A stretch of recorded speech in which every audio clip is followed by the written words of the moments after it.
Oof, another Mortal Kombat episode, huh?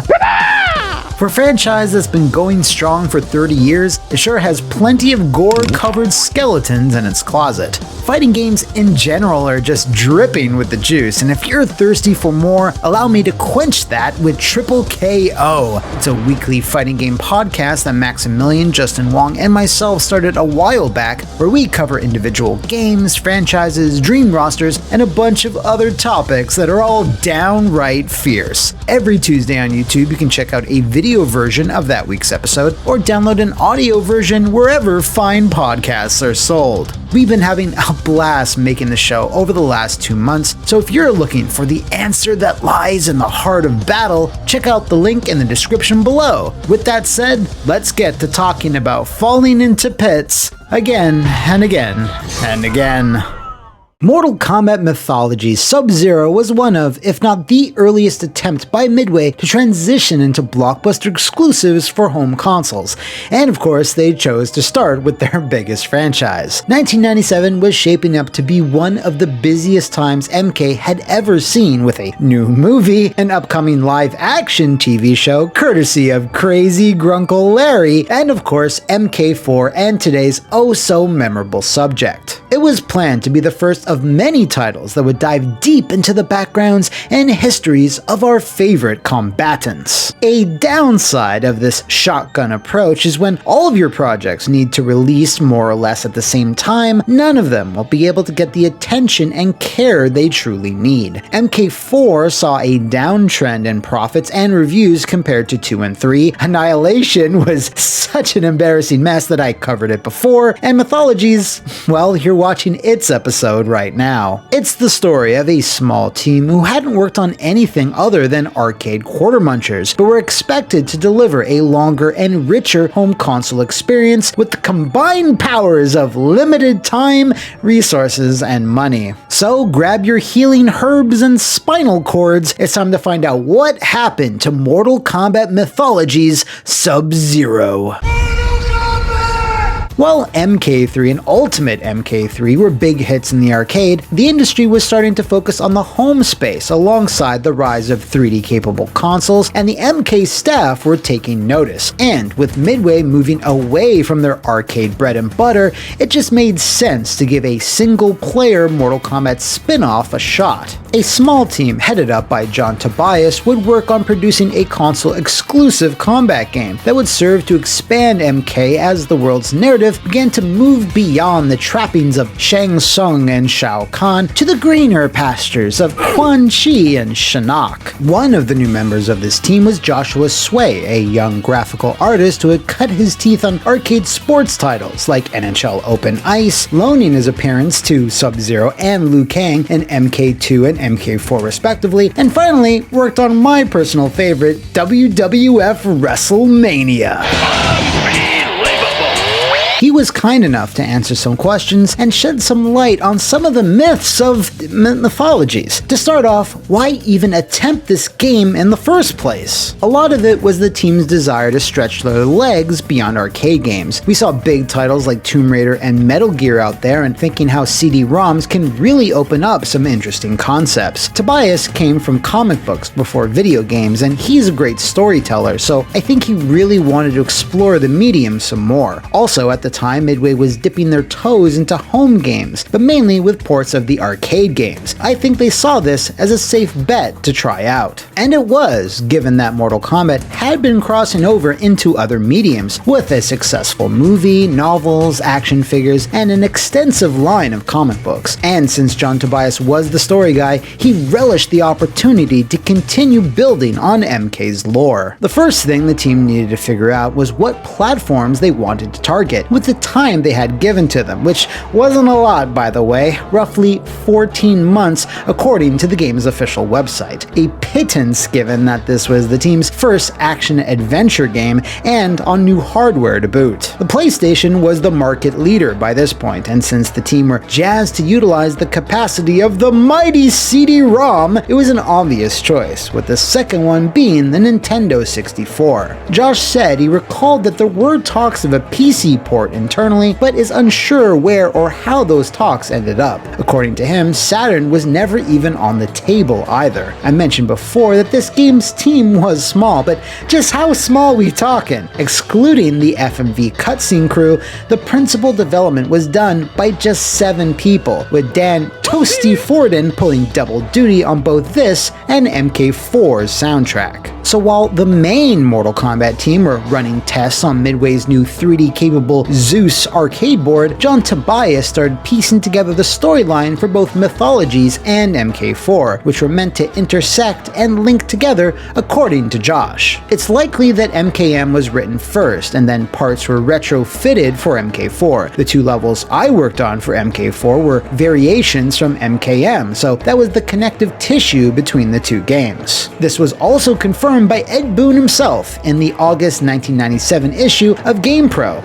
I had this issue growing up, by the way. Awesome cover! John came up with some new characters and mythologies that we thought would also work well in MK4, so that's essentially how they cross over. But the games take place in different times. MK4 is set in the present, and Mythologies is set before the first Mortal Kombat. The art team on Sub-Zero would ultimately keep Mythologies close to the visual style of classic Mortal Kombat titles, as opposed to fully jumping on the 3D bandwagon along with MK4. They felt this would be the safer choice, all things considered. We felt like the characters might not look so hot for the 3D tech at the time, while 3D environments would come off well. I do believe some of it was also just hedging our bets. You gotta remember that there was no 3D MK at the time, and it might have been too jarring to suddenly have low poly Sub-Zero just show up looking all glitchy. What's more, Joshua also confirmed to me that the game's unique combination of platforming and classic 2D MK fighting controls came from a similar place of sticking to what they felt was a safe bet. For better or worse, it was trying to be sensitive to the MK fans, giving them something familiar to work off of. Might not have been the best choice, but we hadn't really done this before, so ended up hedging out those bets. Now, if any of you out there have actually played Mythologies, you'll know exactly what Josh is talking about. Being sensitive to MK fans and not necessarily action game fans would end up having some pretty dire consequences.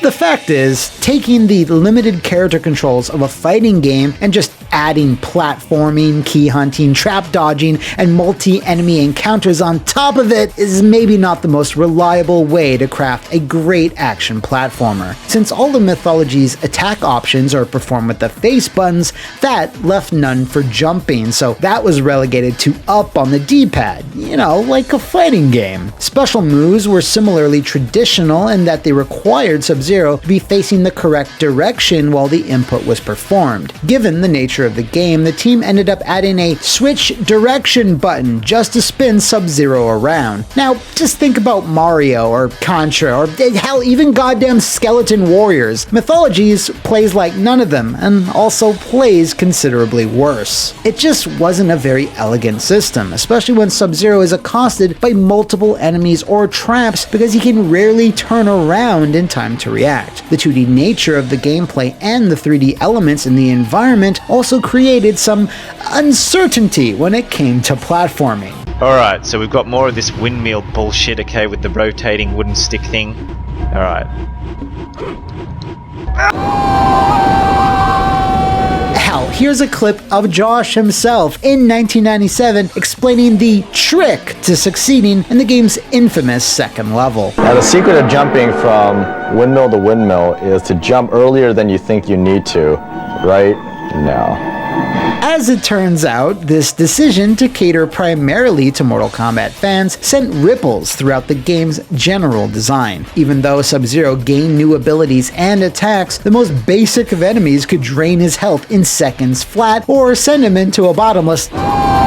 Moving on. If you can hear me rubbing my hands, that means it's time to talk about the cutscenes. In 1997, CGI animation was in vogue, with everyone racing to get impressive intros or ending clips into their games. In stark contrast to this, the Mythologies team went with live-action FMVs, with past Mortal Kombat actors like Richard DeVizio, John Turk, Leah Montalongo, and absolute queen Carrie Hoskins dressing up and acting in front of a green screen, with CG backgrounds added in later in post. Also, you gotta love this well-aged clip from the 1997 making of documentary. And the artists take it and they composite 3D graphic images behind the actors so that it just looks like a real world. When asked why they went with this style of presentation when the industry was, moving elsewhere, Josh's reply was pretty straightforward. We just thought it would be fun to do live action stuff, and the fans would get a kick out of seeing live actors playing their favorite characters. On a personal level, I always loved filmmaking, so